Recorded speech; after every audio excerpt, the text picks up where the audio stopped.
한승시인의 눈물. 원래 이게 우리가 배웠던 것 중에 유리창이라는 시가 있거든. 정지용의 유리창. 자식을 잃은 아버지의 슬픔. 뭐 그런 것하고 아주 유사한 작품이야 이것도. 여기서도 화자는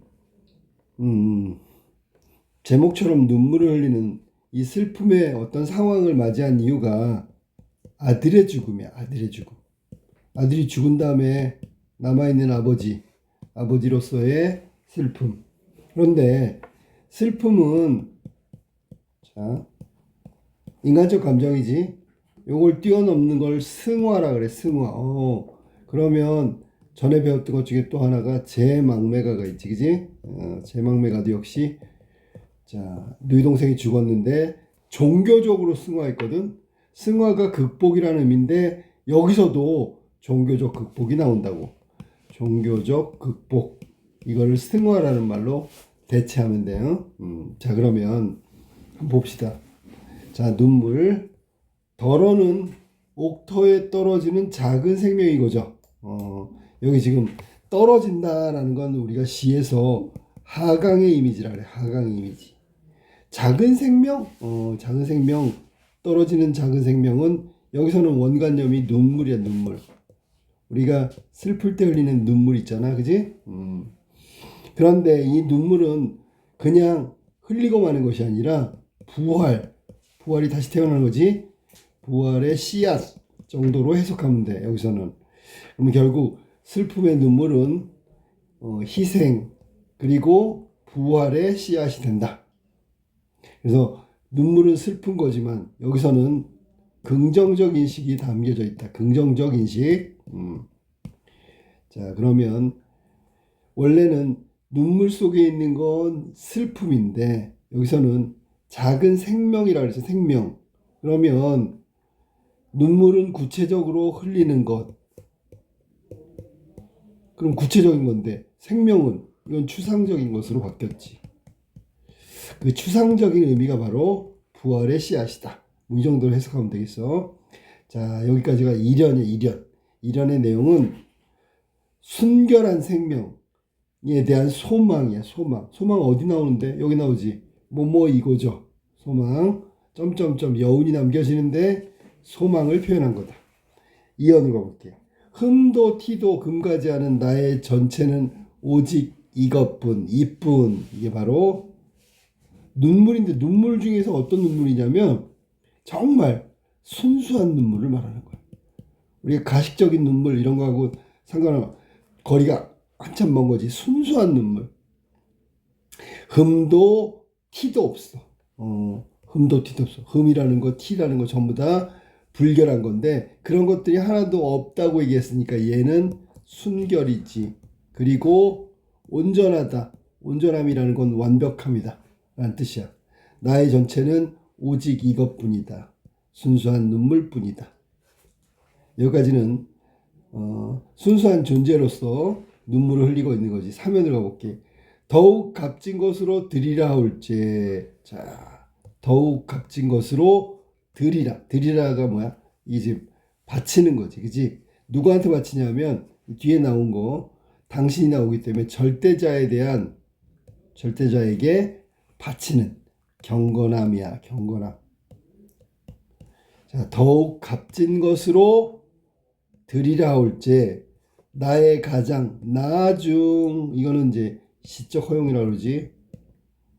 가장 마지막에 지닌 것도 오직 이것뿐이다. 이것이 바로 눈물이지. 그지? 그러니까 이 세상에 정말 마지막 끝에 있는 게 바로 눈물이고 이 눈물은 최후란 말이야. 최후.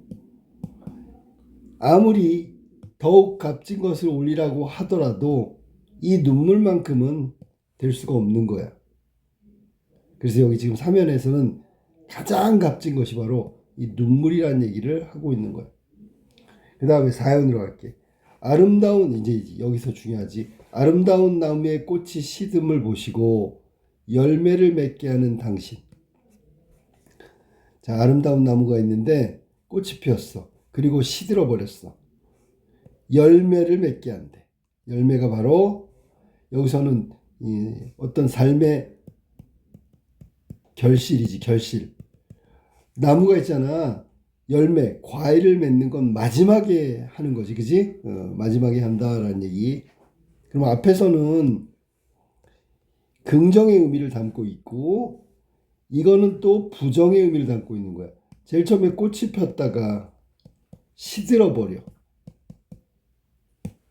즉, 긍정, 삶의 기쁨을 줬다가 그 다음에 슬픔을 주는 거야. 결국은 이렇게 기쁨을 주고 슬픔을 주는 건 모두 절대자가 우리한테 주는 거지, 그지? 절대자의 섭리가 바로 이런 거다. 이제 깨달은 거야. 뭐라고? 깨달았어. 아들이 태어났을 때 얼마나 기뻤을까? 근데 아들이 죽었잖아. 그런 것을 갖다가 처음에 태어났을 때의 기쁨에서 아들이 죽었단 말이야. 슬픔. 이게 마음대로 되는 게 아니라 절대자가 만들어 놓은 거라는 걸 깨닫게 돼. 인식하게 됐단 말이야. 그리고 마지막에 삶의 결실인 열매를 주는 당신. 그러면 생각해봐.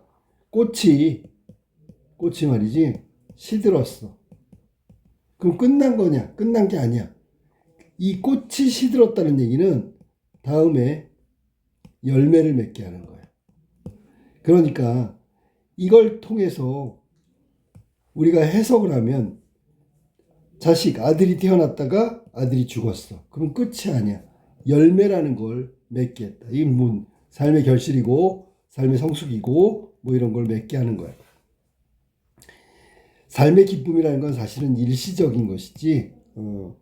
그리고 겉으로 드러나는 외면적 상황. 외면적이라는 건 겉으로 보이는 거야. 잠깐 기뻐하고 그 다음에 슬픔을 준단 말이야. 그래서 이 슬픔의 의미는 여기서 지금 눈물을 흘리고 있는 화자가 있기 때문에 이 슬픔의 의미는 부정적으로 끝나는 것이 아니고 다음에 나올 열매를 위한 과정이란 말이야. 그러니까 여기 지금 자식을 잃고 슬퍼하는 화자. 그 슬픔이 끝이 아니라 삶의 결실, 삶의 성숙, 이런 것들, 깨달음을 결국은 선사하는구나. 누가 그런 거야? 절대자가. 뭐 그런 얘기를 인식하고 깨닫게 됐다라는 얘기를 하고 있는 거야. 절대자는 그래서 항상 기쁨도 주지만 또 슬픔도 줘. 그리고 슬픔이 거기서 끝나는 것이 아니라 마지막에 삶의 결실을 맺게 해준다. 결국 삶의 결실이라는 건 마지막에 나오는 건데 이건 영원한 거예요. 영원. 일시적인 게 아니야. 계속 영원이야. 그럼 결국 이건 내면적인 것이라고 해야 되겠지. 내면적 가치를 지닌 게 바로 열매다. 자, 그 다음에 나의 웃음을 만드시는 거예요. 나왔잖아. 이게 꽃이요, 꽃. 웃음. 그 다음에 나의 눈물을 지어주셨다. 이건 이제 슬픔이 되겠지, 그지? 그래서 결국 눈물은 삶의 결실이고 웃음은 바로 꽃을 의미하는 꽃. 잠깐 주는 기쁨. 자, 그래서 결국 이 눈물이라는 건 이런 값진 것이다. 영원한 것이다. 삶의 결실을 의미한다. 내면적 가치다. 내면적 가치. 이게 중요한 말이에요. 내면적 가치. 마음의 어떤 그런 슬픔에서 끝나는 게 아니라 성숙도 주고 삶의 결실도 맺게 해주는 거다. 자, 그러면 이 시는 이렇게 하고 마무리가 되는데 여기 보니까 좀 눈에 띄는 장면이 있지. 이거는 절대자를 등장시켜서 슬픔의 승화, 즉 아까 얘기했지만 극복, 뭐 이런 것들을 얘기한다. 그러면 슬픔을 극복한 다음에 어떻게 해서 순결한 삶을 살아가게 한다. 순수한 삶을 살아가게 한다. 이게 궁극적인 거야. 그럼 여기 슬픔은 눈물이고 눈물에서 끝나는 것이 아니라 순결한 삶까지 이어져 간단 말이야.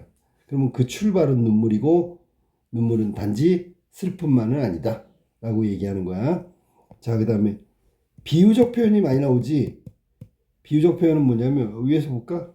가장 작은 생명. 이거 눈물을 의미한다 그랬어. 그 다음에 가장 나중의 것. 이것도 전부 다 눈물을 의미하는 거야. 그 다음에 상징적 의미도 있지요. 상징적 의미. 저기 나온 눈물, 열매, 뭐 이런 거. 꽃. 이런 것들은 다 상징적이라고 생각하면 돼.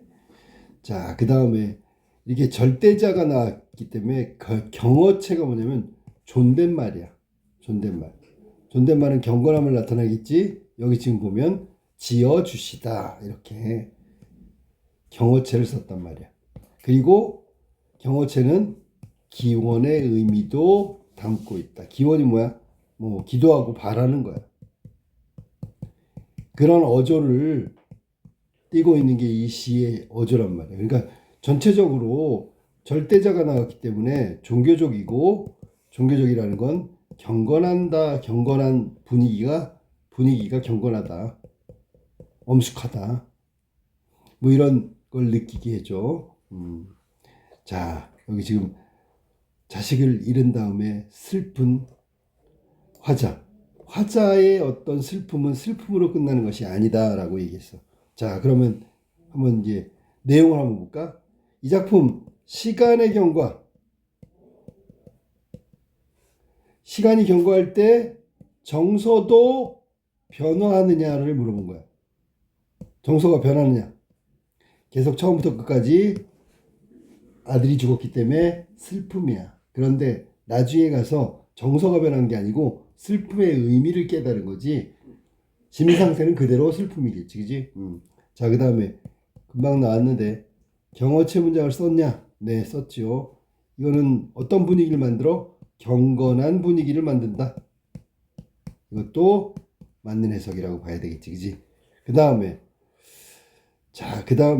눈물이라는 거에 대해서 화자의 인식은 처음에는 슬픔이었어. 그런데 승화, 즉 새로운 인식으로 바뀐다. 아까 얘기했지만 이 눈물은 열매고요. 삶의 진실, 그런 것들을 추구하게 하는 시작이란 말이야. 맞죠? 그 다음에 시어 중에서 여기 나와 있는 꽃, 이거는 조심해. 꽃, 열매 두 가지는 비교해야 돼. 이거는 일시적이다. 이거는 영원하다. 꽃은 기쁨이지, 기쁨. 기쁘다는 건 정서상으로 긍정이란 말이야. 그 다음에 여기 나와 있는 시어로 한다면 웃음이 거기에 해당된다고.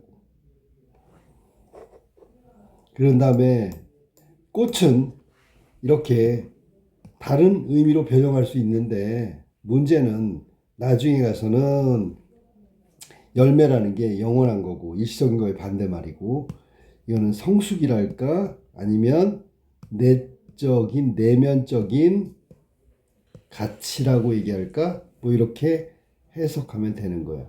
알겠지? 그 다음에 눈물을 주셨다. 이 눈물은 슬픔으로 끝나는 것이 아니고 삶의 어떤 진실, 삶의 경건함, 열심히 살아가는 거, 뭐 이런 것들을 위한 시작이 바로 눈물이다. 그거 눈물을 준 사람이 누구라고? 절대자라고. 절대자. 그래서 기도와 기원, 뭔가를 바라고 있는 경건한 분위기가 전체적으로 분위기의 중심이 된다. 이게 김현승님의 눈물이라는 시야. 참 어떻게 보면 좀 슬프지, 그지? 그리고 이 시의 눈물은 다시 한번 얘기하지만 일반적으로는 슬픈 거지, 슬픔. 눈물 흘린 건 마음의 고통이겠지. 이건 일반적인 해석이야, 알아니? 하지만 이 눈물을 통해서 삶의 결실을 이룬다는 거는 결국 긍정의 의미로 바뀌게 된다는 거야. 그래서 화자는 슬퍼하다가 나중에 이런 어떤 그 슬픔을 극복할 수 있는 시작을 눈물로 보고 있다는 게 내용의 전환이다. 인식의 전환이다 라고 생각하면 돼. 자, 여기까지가 눈물이었어.